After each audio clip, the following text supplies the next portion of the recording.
సీతమ్మ వాకిట్లో సిరిమల్ల చెట్టు రీ-రిలీజ్ on this Friday.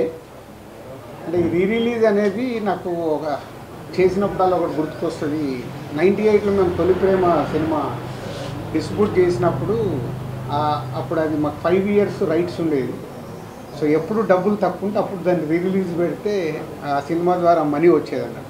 అలా ఒకసారి అమృత సినిమా ఫ్లాప్ అయినప్పుడు ఫైనాన్షియల్గా చాలా స్ట్రెస్లో ఉంటే మళ్ళీ రీ-రిలీజ్, అది 4th టైం.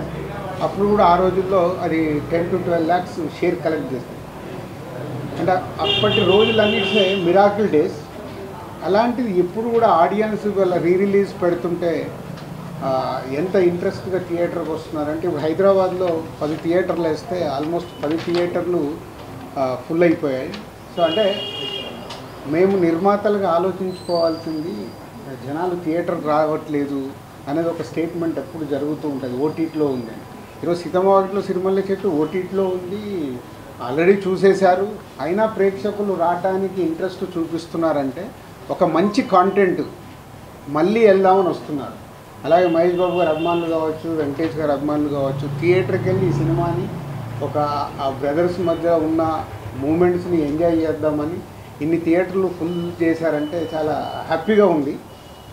హ్యాపీ కంటే హ్యాపీనెస్తో పాటు నాకు ఐడియాలజీ, అంటే మనం మంచి సినిమాలు తీయటానికే ఫైట్ చేయాలి, ప్రేక్షకులు థియేటర్కి వస్తారని రీ-రిలీజ్లు కూడా ప్రూవ్ చేస్తున్నాయి. సో ఇది మీతో షేర్ చేసుకుందాము అని ఈరోజు ప్రెస్ మీట్ పెట్టడం. అలాగే ఆంధ్రాలో ఎవ్రీవేర్ వేసిన దగ్గర డే 1 60%, 70% అడ్వాన్స్ బుకింగ్లో ఉన్నాయి. మోస్ట్లీ ఫ్రైడే కల్లా అవి రన్నింగ్ ఫుల్స్ అయిపోతాయి. సో అలాగే సుదర్శన్ 35mm సెకండ్ డే కూడా 8th రోజు కూడా 4 షోలు ఫుల్ అయ్యాయి. అంటే చాలా ఒక మళ్ళీ సినిమా రిలీజ్ చేస్తుంటే ఒక ఉండే హ్యాపీనెస్ కనిపిస్తుంది మాకు ఈ సినిమా ద్వారా. So I'm also watching on 7th morning 8 o'clock show. మళ్ళీ 12 ఏళ్ల తర్వాత థియేటర్లో సినిమా చూసి ఎంజాయ్ చేయాలని అనిపిస్తుంది. So I'm going to Sudarshan 35mm 8 o'clock show.